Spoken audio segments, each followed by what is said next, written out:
یقین جانیے. فرمایا جس وقت بسم اللہ الرحمن الرحیم بندہ پڑھتا ہے اللہ پاک کی رحمت کا ایک ایسا دروازہ کھلتا ہے جو کبھی کھلا نہیں تھا. میں نے ایک بندے کو ایک عمل بتایا تھا، 10 رکعت کا بھی ہے اور 12 کا بھی ہے. یہ بتا رہا ہوں ہے ذرا لمبا عمل، مشکل عمل ہے، لیکن بتا دیتا ہوں. 3 دن میں فیصلہ کروا دیتا ہے مشکل تھوڑا سا. اگر کوئی کرنا چاہے تو کر لے، ورنہ ہر بندہ نہ بھی چاہے کوئی حرج نہیں، لیکن عمل بتا دیتا ہوں. بعض کتابوں میں اس کے 10 دگانے آئے ہیں، بعض میں 12 آئے ہیں، لیکن میرا تجربہ 12 کا ہے. 2 رکعت نماز نفل پڑھے حاجت کے نفل پڑھ کے 1000 بار پڑھے بسم اللہ الرحمن الرحیم. کتنی بار؟ 1000 بار. اور توجہ سے اور اپنے مقصد، اپنی مشکل، اپنی پریشانی، اس کا 100% دھیان کرتے ہوئے اس طرف دھیان جمع کے.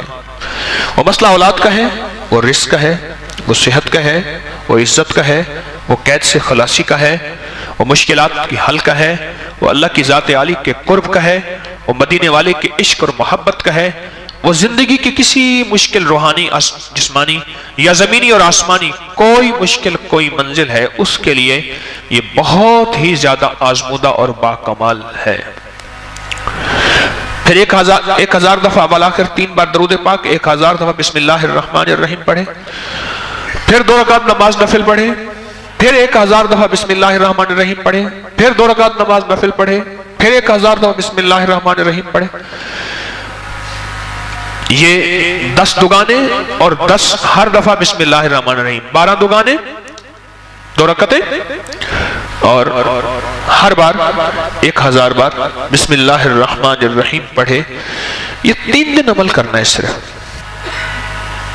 اس کو تو میں نے، اللہ کی تقدیر غالب نہ ہو، میں نے تو اس کو 3 دن میں فیصلے ہوتے دیکھے. عجب تاثیر اس کے اندر دیکھی اور عجب کمال اس کے اندر دیکھا. اگر کوئی ہمت، محنت، توجہ کر لے، وضو ٹوٹ جائے نیا وضو کر سکتا ہے، باوضو توجہ سے، دھیان سے اور دھیان جمع کے. جس کو میں اکثر ایک اللہ والے کی بات عرض کیا کرتا ہوں، اللہ کا ذکر اللہ کے دھیان سے، اللہ کا ذکر اللہ کے دھیان سے. میں اکثر عرض کیا کرتا ہوں آپ کی خدمت میں، اس کو دھیان جمع کے کرنا ہے. ختم کرنے کا فکر نہیں کرنا، فیصلہ کروانے کا فکر کرنا ہے. بڑا فرق ہے. فیصلہ کروانے کا فکر کرنا.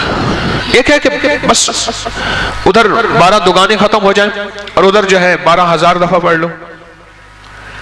ایک یہ ہے نہیں، مولا تو 3 دن کا محتاج ہے، مولا تو 12000 کا محتاج ہے، مولا تو میری 1 دفعہ بسم اللہ کا کو محتاج نہیں.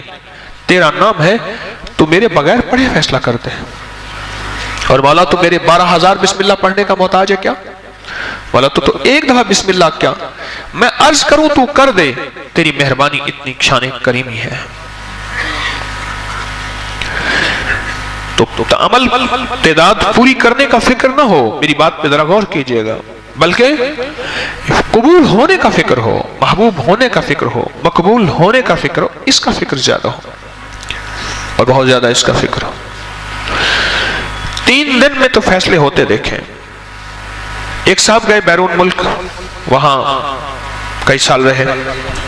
2-2.5 سال کے بعد آتے تھے، گھر میں لڑائیاں ہوتی تھیں، ہنگامے ہوتے تھے، چلے جاتے تھے. ایک دفعہ اچانک آ گئے بغیر اطلاع کے، اور کسی نے ان کو بدگمانی میں مبتلا کر دیا کہ تیری بیوی کا چال چلن، اس کا انداز ٹھیک نہیں ہے، مشکوک ہے. اچانک آیا اور جھگڑے ہوئے اور بیوی کو نکال دیا. حالانکہ اکٹھے رہتے تھے، جوائنٹ فیملی تھی، اور وہ کمزور کردار کی نہیں تھے. اس کا شک اور بدگمانی، اور اتنا بڑھا کہ طلاق تک معاملہ پہنچا، اور اس نے 1 طلاق بھجوا دی. اب سارے پریشان. تو میں نے ان سے عرض کیا، میں نے کہا بھائی ایک عمل ہے میرے پاس، ہے ذرا مشقت والا، کہ میں عام طور پہ مشقت والے عمل نہیں بتاتا. آپ میرے جتنے عمل اٹھا کے دیکھ لیں اس میں مشقت والے عمل نہیں ہیں.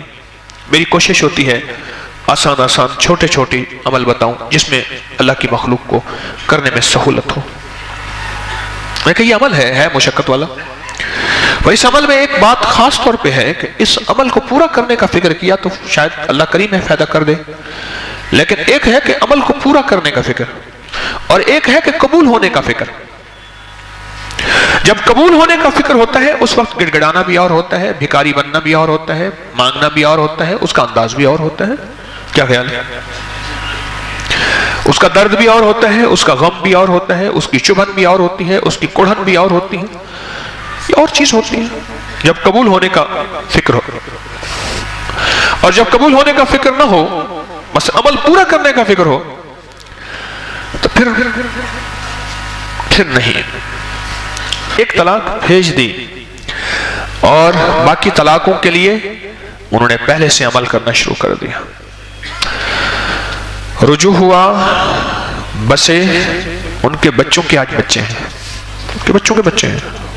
کبھی کبھی ملاقات ہوتی ہے تو اندر سے ایک آواز اٹھتی ہے، یہ بسم اللہ کے رنگے ہوئے لوگ ہیں، یہ بسم اللہ کے فائدے اور بسم اللہ کی برکت کو لینے والے حضرات ہیں، اور بسم اللہ کی برکات کو لینے اور پانے والے یہ وہ لوگ ہیں، یہ وہ گھر ہے جو بسم اللہ سے بس گیا.